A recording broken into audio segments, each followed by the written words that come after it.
In this screencast, I'll show you how to enable the Sourcegraph integration so you can bring code intelligence to code views on GitLab.com. The first step is that we need to enable the integration.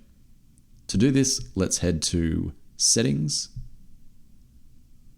Preferences, and if we scroll all the way to the bottom, we can enable the Sourcegraph integration. And note that at the moment, it's only for public projects.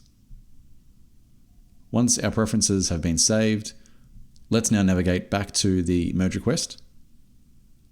And now you can see we have code intelligence just like we're used to having in our IDE.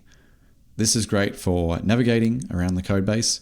So for instance, we can jump to definition, and this will take us to the definition of this function in GitLab.